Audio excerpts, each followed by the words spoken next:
Politics of El Salvador takes place in the framework of a presidential representative democratic republic, whereby the President of El Salvador is both head of state and head of government, and of a two-party system. Executive power is exercised by the government.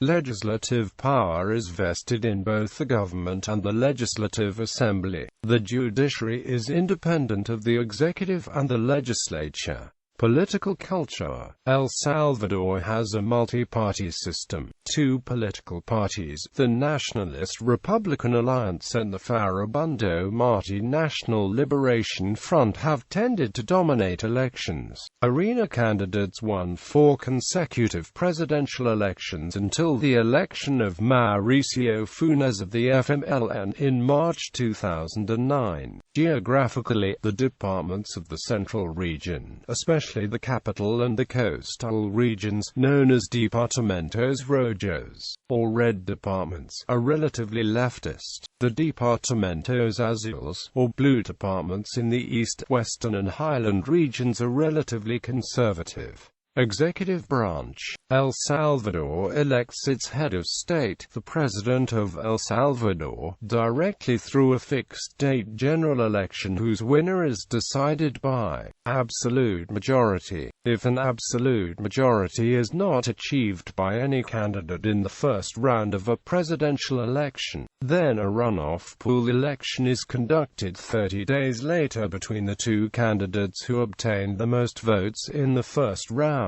The presidential period is 5 years. Consecutive re-election is not permitted, though previously elected presidents may run for a second, non-consecutive term.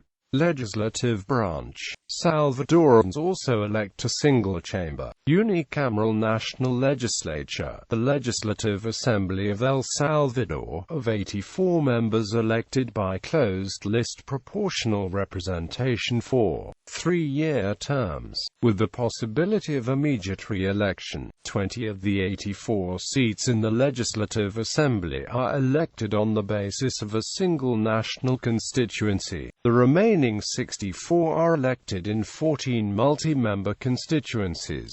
They range from 3 to 16 seats each according to department population size. Judicial branch. Foreign relations. El Salvador is a member of the United Nations and several of its specialized agencies, the Organization of American States, the Central American Common Market, the Central American Parliament, and the Central American Integration System. It actively participates in the Central American Security Commission, which seeks to promote regional arms control. El Salvador also is a member of the World Trade Organization and is pursuing regional free trade agreements. An active participant in the Summit of the Americas process, El Salvador chairs a working group on market access under the Free Trade Area of the Americas Initiative.